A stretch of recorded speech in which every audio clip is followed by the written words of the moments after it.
Hey guys, what's going on? So today I am out here in the woods, and recently my mallet that I use for most of my teaching and a lot of my spoon carving broke. So today we're going to be making a new mallet. This is a piece of sourwood. It's a hardwood and it's green. A fresh one fell back here after this most recent storm that we had. And for those who don't know, this Bushcraft Mallet is going to be a section about this big up here of a head, and it's going to have a handle all the way down. Usually you do this with an axe, but today I figured I'd give myself the challenge of busting it open with this forest tool that I have. It's essentially a really large knife with this ricasso, so you can do fine detail work, and I really like it. It's one of my favorite tools. We're going to use that and my silky saw. So let's get to it. Okay, so first off, we need to pre-mark this piece of sourwood. So I have a little baton right here. It's just a piece of firewood that I have laying around. And what we're gonna do is essentially decide how big and where we want our head of this mallet. So I can tell, I think, yeah, there's a little knot right there. So I kind of want this side to be the head, and I want about the first third to be where it is. So what I'm gonna do is set this on the ground and line this up and essentially just make like a cut pattern all the way around, and this is going to be like a guide for my saw later on. So let's get this done. Okay, so we have it fully marked out now, and so now we're going to move on to creating a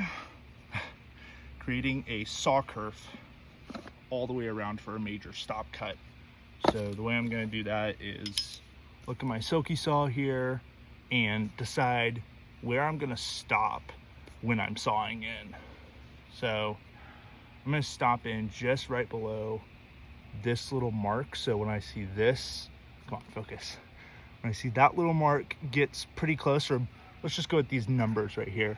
When I see those little numbers go underneath the wood, we'll stop. So we'll go ahead and start that. So it's gonna go.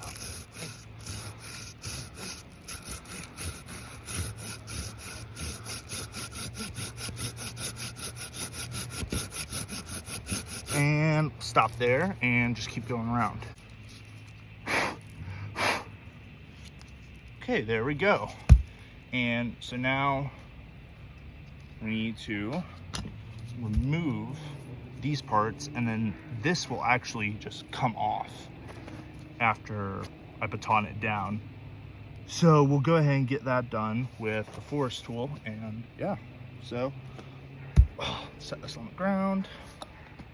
And a big thing when you're batoning, one of the things I see a lot is people batoning like this. I always prefer to baton horizontally, because if the blade were to go all the way through, it would just go out to the side and not cut you. So I'm gonna just take off a little bit at first. Just give it a go. Yeah, there we go. And already chunks are coming off. So that's what I want to see, is just that subtle reduction.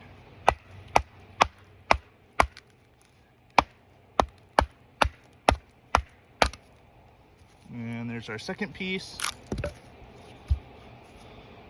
Go ahead and do the next one.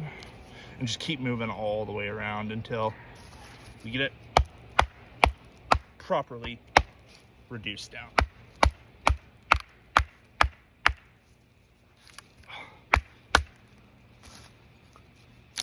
There we go. And just keep moving down. Moving all the siding and all that mess. It's kind of silly, you have to use a baton to make a new mallet. So now that we've got kind of this big square shape, I'm gonna go ahead and take off the corners. So that's gonna involve this one going away.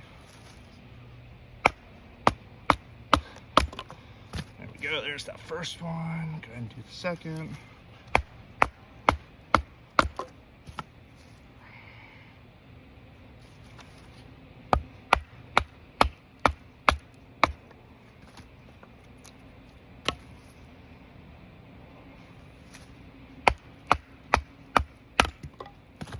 There we go.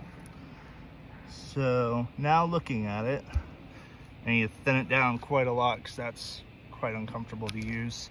I can see there's a knot going there.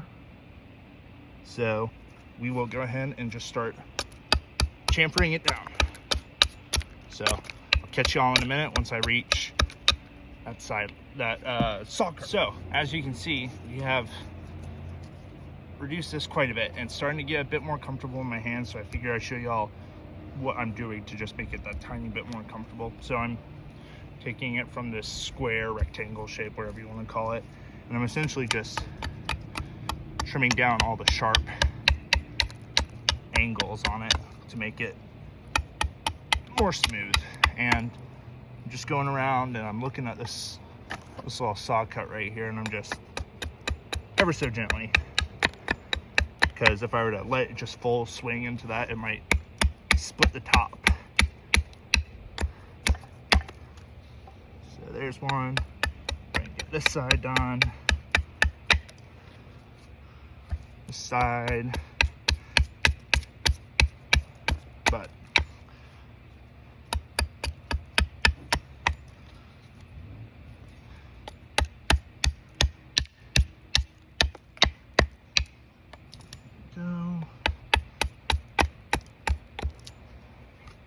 and when I accidentally go a little bit too far, I just go ahead and chop off the rest of that little fuzz, splintering, whatever you want to call it. But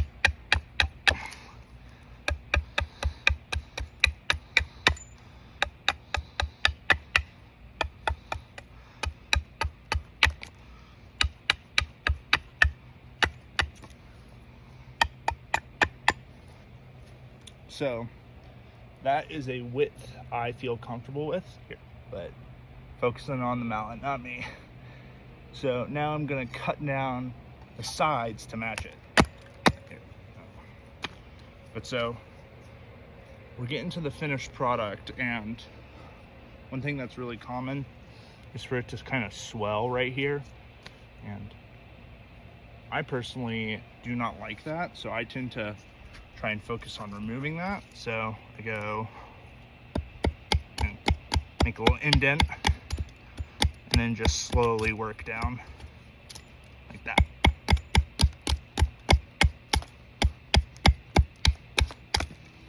There we go.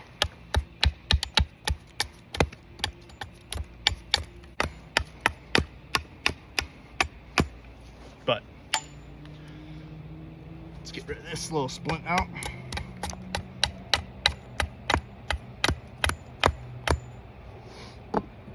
Go ahead and set that down right there. So again, all we're really looking for is something that we can beat the back of our axe with without mushrooming out the head or the back of our forest tool or large knife. This is great for putting tent stakes in the ground, or what I'm probably going to do is I'm going to turn these little cutoffs here into wedges or gluts, wooden wedges. And since they're made out of a hardwood, they'll last pretty long. And they're great for splitting up in large trees, or if you have just firewood you don't want to use your axe on. But this is a project that I will work on in my camp, or whenever I have the time, until I get to where I want it. I'm probably going to take this little piece off, crown the head so it doesn't splinter. But that is a basic like bushcraft hammer mallet. I just call this a bushcraft hammer. And it is a great little tool to have around your camp. I love it, and it's a great assist for your tool arsenal. Anyways, guys, I hope that this video was helpful and you learned something, and I will see you guys next time.